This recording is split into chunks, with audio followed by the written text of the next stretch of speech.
Even a video version of Uncle Scrooge is too smart for the Beagle Boys. Let's play again. Uh-oh, I'm broke. I'm busted. Hey, bubblegum. I'm sticky. Jeepers, it's only the first day of summer vacation and we already spent our whole allowance. Uncle Scrooge, can we have a raise in our allowance? Boys, I've told you before. If I raise your allowance, you'll grow up to have no respect for money, learn to live a wasteful life, and end up out in the street begging for a few measly coins. And then who'll take care of you? Oh, I will. I'll be out there too. You boys have to learn that you can never get something for nothing. But Uncle Scrooge! $1 on condition that you go away and never help me clean again. It's a Teamsters Dinner! Yikes! Do you see what I see? Yeah, but I see two of them. You boys have stumbled upon my latest invention, the multiphonic duplicator. The what's a duplicate? Who's it? Is it some kind of plant grower? Oh, no, it's a machine that can duplicate anything. Anything?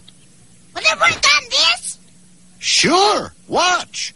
This machine works on the principle of molecular restructuring by audio disruption. Whoa! Now that's what I call a double your money back guarantee. Let her rip. I can't believe that crackpot finally hit the jackpot. Do you mind if I borrow this doohickey for a little while? Okay, but be real careful with it. Oh, I'll treat it like it was worth $1 million. Hey, look, it duplicated all by itself. Abracadabra!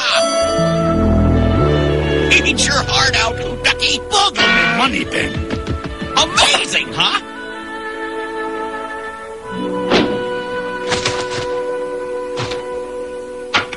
This little baby of gyros can double your whole fortune as easily as this change purse.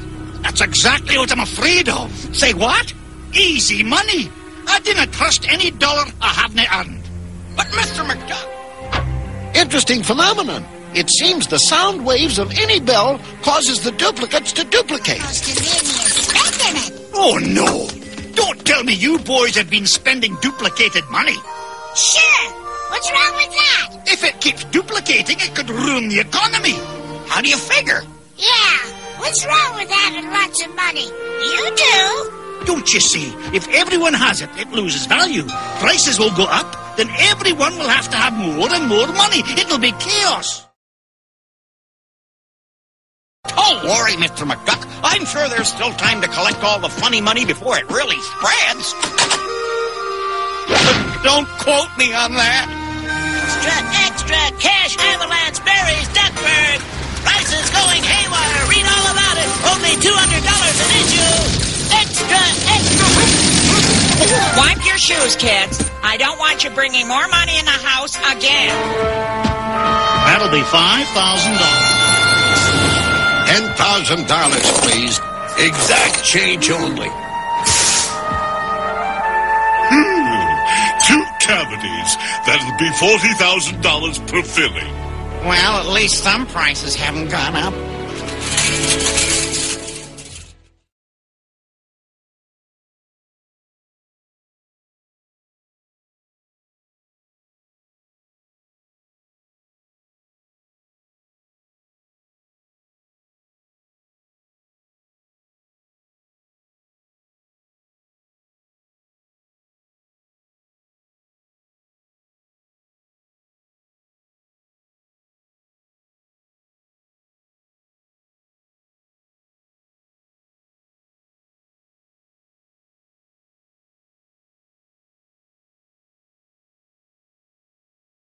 So you're saying if you buy $300 billion worth of U.S. government debt, that is not inflationary. The true definition of inflation is when you increase the money supply.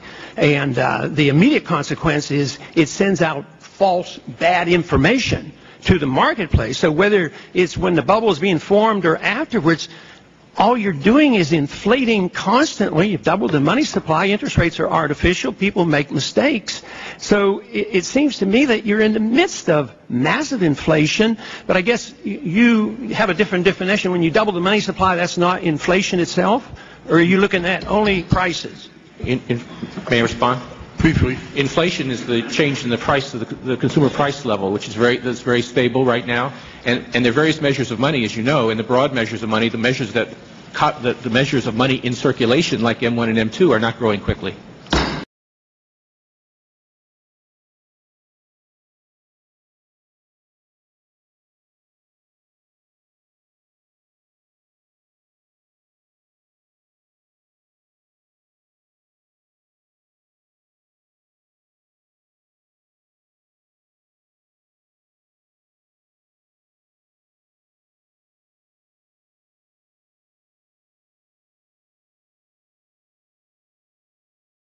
Conclusion. What we need is more value in the money. You know, in terms of gold and other commodities, prices aren't really going up. Sometimes they actually even go down. In terms of paper money worldwide, whether it's the euro or the dollar, prices are going up. But I maintain really that inflation is a tax, and if Federal Reserve and you as chairman have this authority to increase the money supply arbitrarily, you're probably the biggest taxer in the country.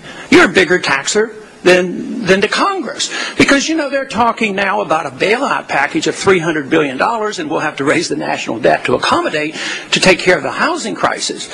But you as a Federal Reserve chairman and the Federal Reserve Board and the system create hundreds of billions of dollars without even appropriation process. But then this money gets circulated, and some people benefit. The people who get to use it first benefit. The people who get to use it last suffer the consequence of the higher prices. And so every time people go and they complain about these higher prices, they should say to themselves, I'm paying a tax. Because whether you're monetizing debt or whatever, or catching up for buying up securities, you know, we've had a free ride for all these years. We've been able to export our inflation. We have the Chinese buying up our securities. We haven't had to monetize it. But now it's coming home, and you have to buy these things to prop them up. So I maintain that inflation, that is the increase in the supply of money for various reasons, is a tax. It's an unfair tax. It's a regressive tax. It hurts the poor. It hurts the retired people more, because labor never goes up and keeps up with inflation. We never keep up with the need for the retired individuals to keep up with the cost of living. So I'd like you to comment on this. Is this completely off base, or is there something really to this? Every time we see the cost of living going up, that we indirectly are paying a tax. Congressman, I couldn't agree with you more that inflation is a tax, and that inflation currently is too high.